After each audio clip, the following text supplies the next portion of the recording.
warahmatullahi wabarakatuh. Perkenalkan, nama saya Asfi Ahmad. Saya dari kelas PAI Ekstensi.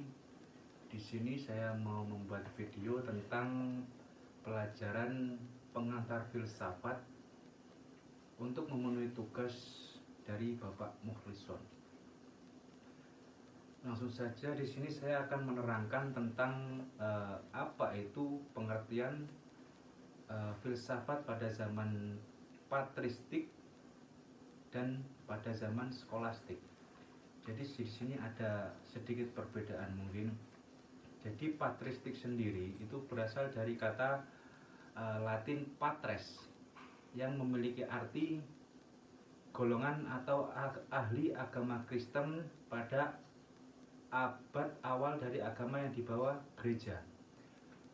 Dalam abad ini terdapat ciri khas, yaitu terdapat usaha keras Bapak Gereja untuk memperkuat dan mengkokohkan apa yang terkandung dalam agama Kristen dan membela dari serangan kaum kafir dan bid'ah kaum gnosis.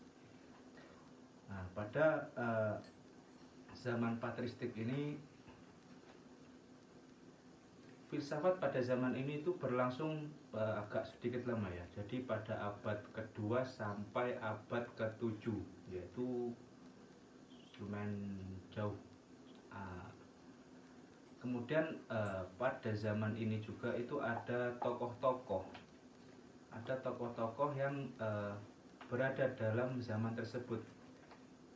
Di antaranya yaitu pada zaman patristik ini tokoh-tokohnya yaitu yang pertama adalah Justinus Martin, terus kemudian Clemens, Origenes, Tertullianus, dan Aurelius Augustinus. Yaitu pada zaman-zaman patristik tokoh-tokohnya yaitu itu. Kemudian mereka sendiri itu juga memiliki pendapat-pendapat bahwasanya pada zaman patristik itu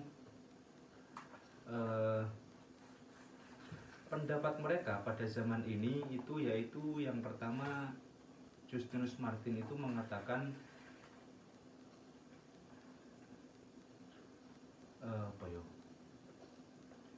bahwasanya pendapatnya itu agama Kristen bukan agama baru, karena Kristen lebih tua dari filsafat Yunani dan Nabi Musa dianggap sebagai awal kedatangan Kristen. Jadi Agustinus itu mengatakan seperti itu. Jadi kalau dipikir-pikir, Justinus itu agak menolak tentang prinsip filsafat pada masa itu. Kemudian dari Clemens sendiri itu mempunyai pemikiran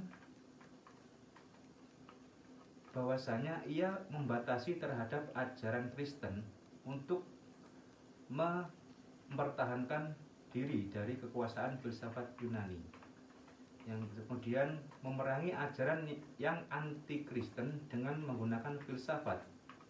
Yang ketiga, menurut orang yang beragama Kristen, filsafat dapat dipakai untuk membela iman Kristen dan memikirkan secara mendalam.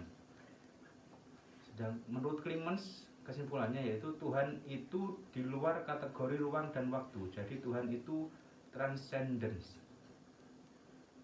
Mungkin cukup itu saja dari pendapat-pendapatnya tokoh-tokoh patristik.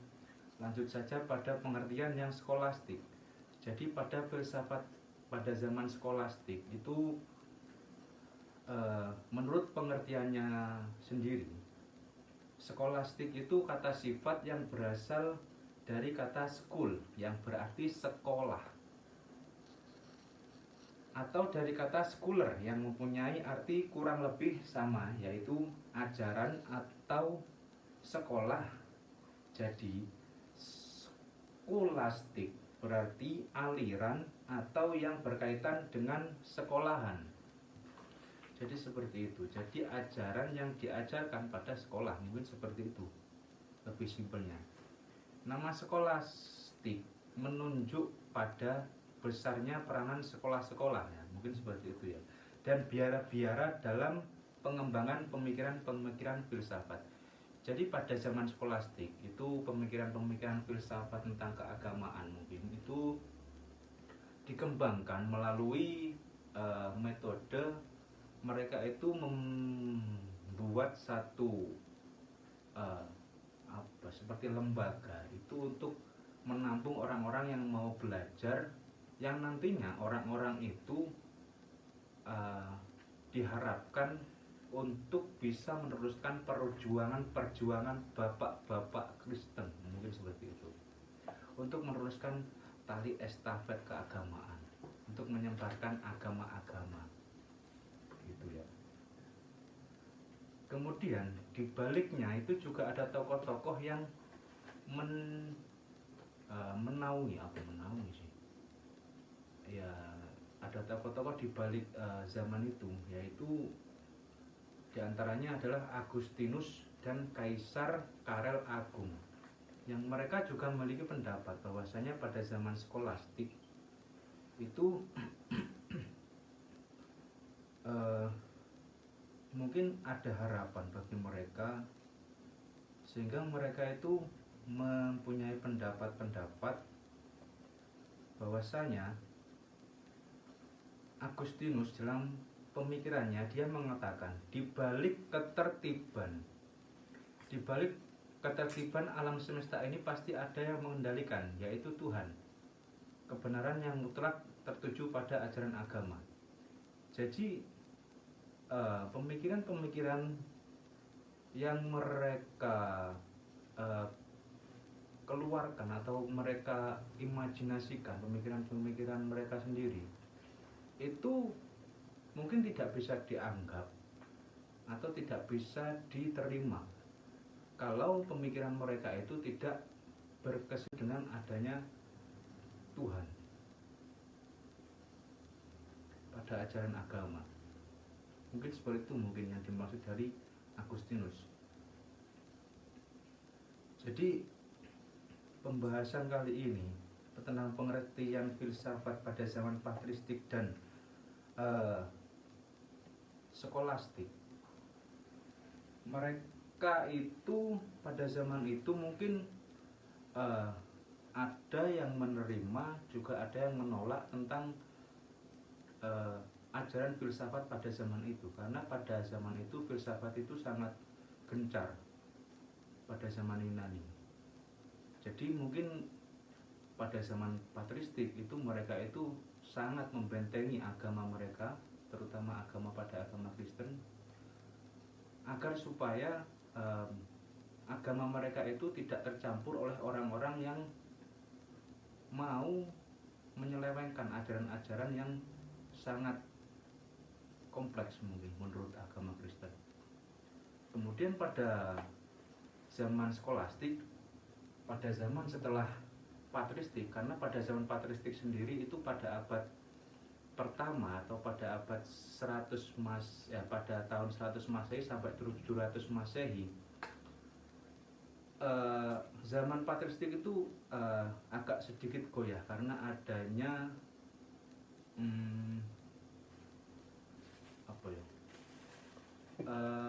karena adanya kisruh politik pada zaman itu, sehingga para bapak-bapak gereja, bapak-bapak pastor atau ketua-ketuanya itu, mereka itu agak sedikit kebingungan mungkin pada mengatasi semua itu. Jadi pada zaman itu mereka itu berpindah pada zaman skolastik. Jadi mereka itu memberikan naungan-naungan kepada orang-orang dengan mendirikan suatu sekolah-sekolah atau biara-biara untuk mereka itu bisa belajar dan memahami agama-agama lewat sekolah-sekolah tersebut, agar supaya nantinya orang-orang yang berada di dalam sekolah tersebut mempelajari ilmu-ilmu itu, agama-agama, bisa menjadi pengganti para bapak-bapak pastor mungkin, seperti itu.